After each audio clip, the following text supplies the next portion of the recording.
Assalomu alaykum akalar, ukalar, hoji akalar, qandaysizlar, tinchmisizlar?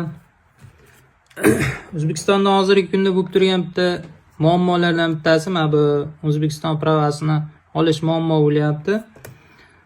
Lekin men hozir Rossiya davlatidaman. Rossiya bo'yicha mana shu onlayn kurs ochganman. Rossiyskiy pravo olib berish bilan shug'ullanaman.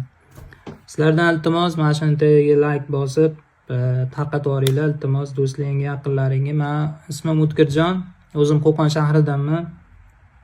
Rossiya davlatida pravo olib berish bo'yicha shug'ullanaman. Hozirgi biznesim shundan.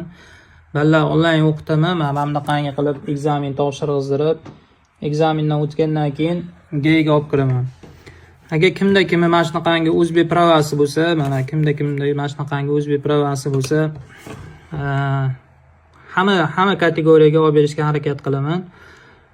Mopedga olmoqchimisiz, yengil mashinaga B ga olmoqchimisiz, B olib masalan taksi qilmoqchimisiz, kim $3000 ishlayapti hozir taksida ballar.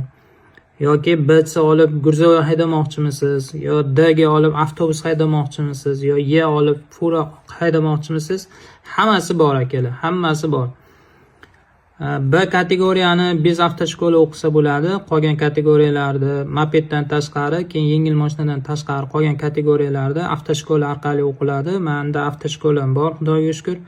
Agar kimga shunaqangi xizmatlar kerak bo'lsa, bemalol aloqaga chiqishlari mumkin.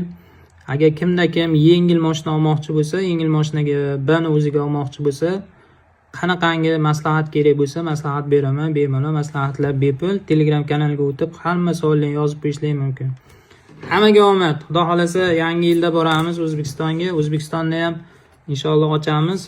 Chunki O'zbekistonda ham hozir pravo olish qiyin bo'lib qolibdi.